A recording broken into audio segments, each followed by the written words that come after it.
অসত্য অথবা বিভ্রান্তিমূলক বক্তব্য, এটা আমি জানি, আপনি জানেন, জনগণও জানে। কিন্তু আপনারা কিসের আশায়, কার প্রশ্রয়ে আপনারা আমাদেরকে বললেন যে আপনারা ভোট দিতে আসেন না? আমরা আসি নাই। আমাদের social media, electronic media, BBC, CNN, Voice of America, including Khaled মহিউদ্দিনের বক্তব্য অনুসারে, তথ্য অনুসারে ভোট পড়েছে 3 থেকে 5%। 2028 পর্যন্ত অপেক্ষা করাবেন? অপেক্ষা করি, আবার 2028-এ যখন নির্বাচন হবে, ওই নির্বাচনে তখন আপনাদের রেজিস্ট্রেশন ঠিক রাখার জন্য তখন আপনারা আবার কি নির্বাচনে যাবেন? তার মানে প্রকারান্তরে কিন্তু শেখ হাসিনা জনগণের সাথে প্রতারণা করছে। আপনারা কিন্তু হাবিব ভাই, আপনারা কিন্তু আমাদের সাথে ঠিক মতো আচরণটা করছেন না। এই সরকার অনৈতিক সরকার, অসাংবিধানিক সরকার, অবৈধ সরকার, দখলদার সরকার। এই সরকার কোনো আইন কানুন মানছে না। এই সরকার এখন থেকে 400 বছর 500 বছর আগে যেভাবে যেভাবে সম্রাট আকবর, বাবর, শশাঙ্ক, লক্ষণ সেন যেভাবে শাসন করত, ঠিক একইভাবে শাসন করছে। এখানে কোনো গণতান্ত্রিক পুলিশ নাই, এখানে কোনো গণতান্ত্রিক সেনাবাহিনী নাই।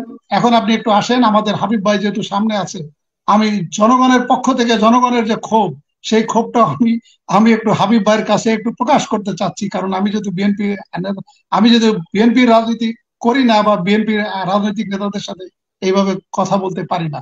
আমি আমি যখন চ্যানেলে ঢুকলাম, ঢোকার পরে আমি হাবিব ভাইয়ের কয়েকটা কথা শুনলাম। একটি কথা উনি ওই যে বলেছেন যে এটি একটি অনৈতিক সরকার। হাবিব ভাই, আপনি খালেদা জিয়ার মামলার ক্ষেত্রে বললেন যে 2 কোটি টাকা দুর্নীতি হয়েছে, এবং ওনাকে যখন সাজা দেওয়া হয় 2018 সালে, তখন সেই টাকা 6 কোটি টাকা ছিল, এবং এখন ওই টাকাটা সম্ভবত 11 থেকে 12 কোটি টাকা হয়েছে। তাহলে আপনি রাজনীতি করেন, আপনিও দেখেন, কৌশলে বলছেন অনৈতিক সরকার। কেন আপনার অসাংবিধানিক বা অবৈধ সরকার বলতে অসুবিধা কোথায়? আপনি তো নেতা, আপনি বলবেন যে আমাকে আটক করবে, আমাকে জেলে নিবে। তা আপনি যদি আটক বা জেলের ভয় পান, তাহলে আপনি নেতৃত্ব ছেড়ে দেন। উনি তো জেল থেকেই বের হয়ে এসেছেন, উনি 5 জেল মাস থেকে জেল থেকে বের হয়ে আসলে আপনি অনৈতিক সরকার বলছেন, তার মানে প্রকারান্তরে আপনি এই সরকারকে স্বীকার করে নিচ্ছেন। আপনি পরশুদিন দেখেন, বিএনপির একটা সমাবেশ থেকে খালেদা জিয়ার মুক্তি দাবি করা হয়েছে। আপনি বলছেন যে যে সরকার বেগম জিয়াকে বিনা কারণে বন্দী করে রেখেছে, আদালতের মাধ্যমে নিম্ন আদালতে 5 বছর, উচ্চ আদালতে 10 বছর সাজা দিয়েছে, এটা আপনিও বোঝেন, আমিও বুঝি, 18 কোটি জনগণও বোঝে। আপনি সেই সরকারের কাছে আপনি খালেদা জিয়ার মুক্তি চাচ্ছেন। এটা গত পরশুদিনের ঘটনা। এটা কি আপনাদের রাজনৈতিক দেউলিয়ত্বের প্রকাশ পায়, নাকি আপনারা নিজেরা অসহায়? এই আপনি যে কথাগুলো বললেন, এই কথাগুলো কাদের উদ্দেশ্যে বললেন, কি উদ্দেশ্যে বলেছেন?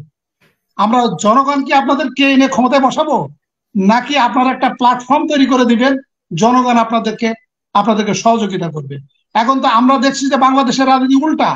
আমি বিএনপির অনেক রাজনৈতিক নেতার সাথে ইনফরমালি আমার কথা হয়, তারা বলে যে জনগণ রাস্তায় নামে না, জনগণ আসে না, আমরা কি করব? তো জনগণ রাস্তায় আনার জন্য আপনাকে তো প্ল্যাটফর্ম রেডি করে দিতে হবে। আপনারা কি করেছেন? 2018 সালে আপনারা অসহায় আত্মসমর্পণের মাধ্যমে আপনারা নির্বাচনে গিয়েছেন। ধরে নিলাম যে আপনাদের নির্বাচনে যাবার বাধ্যবাধকতা ছিল। আপনি 6টা আসন পেলেন, 7টা আসন পেলেন। আপনার 6 জন এমপিকে আটকে রাখা যাচ্ছিল না। আমরা পত্রপত্রিকায় দেখেছি কি আলোচনা হয়েছিল, এবং গোয়েন্দাদের পক্ষ থেকে ওই 6 জন এমপিকে কি প্রস্তাব দেওয়া হয়েছিল, এটি আমি আর অন ইয়ার আলোচনা করলাম না। ভালো কথা, তারা পার্লামেন্টে আসতে চাচ্ছিল লোভে পড়ে অথবা ভয়ে, ওই মামলার ভয়ে। তাহলে আপনি এই 6 জন এমপিকে দিয়ে আপনি 5 বছর এই সরকারকে থাকার জন্য আপনি কেন বৈধতা প্রদান করলেন? আপনি এই 2018 সালের দিনের ভোট রাতে হওয়ার পরে আপনি জনগণের ইচ্ছাকে উপেক্ষা করে আপনার দল এই সরকারকে 5 বছর কেন থাকতে দিল? আপনি 2024 সালে আপনি বলছেন 28 অক্টোবর আপনাদের প্রতি অত্যাচার করেছে পুলিশ, বেআইনি বল প্রয়োগ করেছে। ভালো কথাটা আমি স্বীকার করি, আমি একজন পুলিশ কর্মকর্তা হিসেবে। পুলিশ যে বল প্রয়োগ করেছে, পুলিশ যে আইন প্রয়োগ করেছে, এটি বেআইনি। কারণ এটা আমাদের ফৌজদারি কার্যবিধি, আমাদের সংবিধান, আমাদের পিআরবি, কোনো কিছুই এখানে মানা হয় না। তা কোনো কিছুই মানা হয় না, আমি আপনার সাথে সহমত পোষণ করি, একমত পোষণ করি। কিন্তু আপনারা 28 অক্টোবরের পরে আপনাদের এতগুলো লোককে আটক করা হলো, আপনারা কি কোনো ধরনের রাস্তায় কি প্রতিরোধ করেছেন?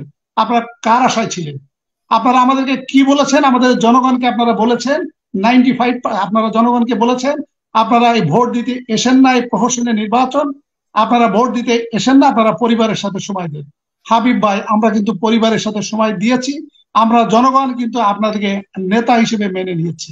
তার মানে বিএনপির নেতৃত্বে যে 63টা দলের প্রতি আমরা সমর্থন জানিয়ে 95% জনগণ আমরা ভোট দিতে আসি নাই। যদিও আমাদের যে প্রহসনের যে ইলেকশন কমিশন, নির্বাচন কমিশন, তারা বলেছে ভোট পড়েছে 41.8%।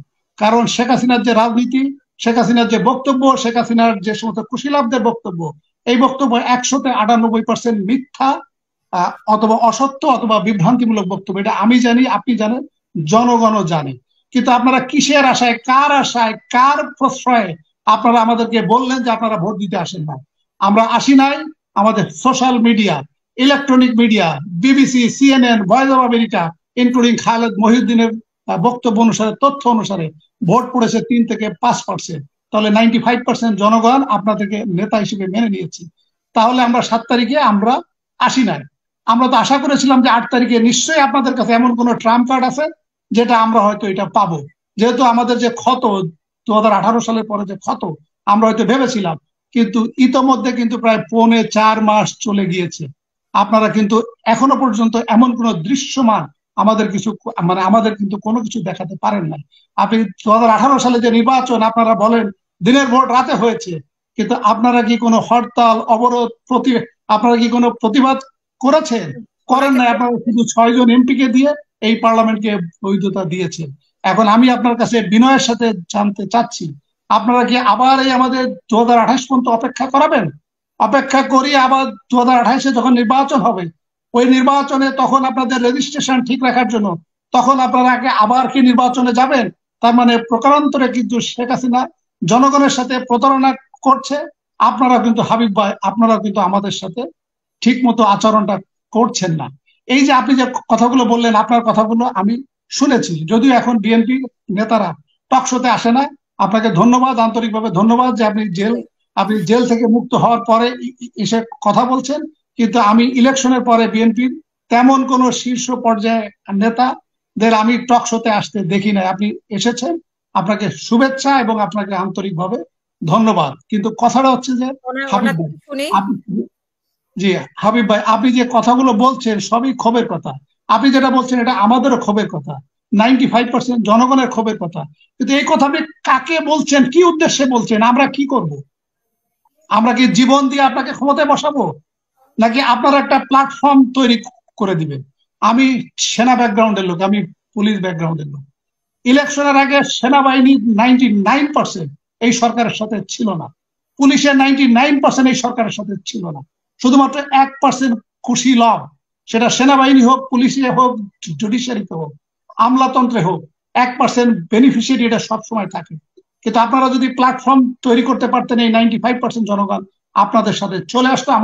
আমার সাথে সেনাবাহিনী, পুলিশ, জুডিশিয়ারি এবং আমলাতন্ত্রের সাথে কথা হয়েছে, এখনো হয়, কিন্তু আপনারা এই প্ল্যাটফর্ম তৈরি করতে আপনারা পারেন নাই। সো এখন আর এই সমস্ত আপনি যে কথাগুলো বলছেন ক্ষোভের কথা, আপনার এই মানে এই সরকার অনৈতিক সরকার, অসাংবিধানিক সরকার, অবৈধ সরকার, দখলদার সরকার। এই সরকার কোনো আইন কানুন মানছে না। এই সরকার এখন থেকে 400 বছর, 500 বছর আগে যেভাবে সম্রাট আকবর, বাবর, শশাঙ্ক, লক্ষণ সেন যেভাবে শাসন করত, ঠিক একইভাবে শাসন করছে। এখানে কোনো গণতান্ত্রিক পুলিশ নাই, এখানে কোনো গণতান্ত্রিক সেনাবাহিনী নাই, এখানে কোনো গণতান্ত্রিক জুডিশিয়ারি নাই, গণতান্ত্রিক আমলাতন্ত্র নাই। তাই এটি আমার যেটা বক্তব্য, যেহেতু আমি হয়তো অনেক সময় নিয়ে ফেলেছি, হাবিব ভাই আপনি কিছু মনে কষ্ট নিয়েন না। কিন্তু আমি জনগণের প্রতিনিধি হিসেবে, জনগণের পক্ষ হিসেবে আপনাদের কাছে আমরা নেতৃত্ব চাই। আপনারা এমন কিছু একটা করেন, আপনারা এমন একটা প্ল্যাটফর্ম তৈরি করেন আপনাদের জন্য। আপনাদের নেতৃত্বে আমরা জীবন দিতে প্রস্তুত আছি, ইনশাল্লাহ। ধন্যবাদ।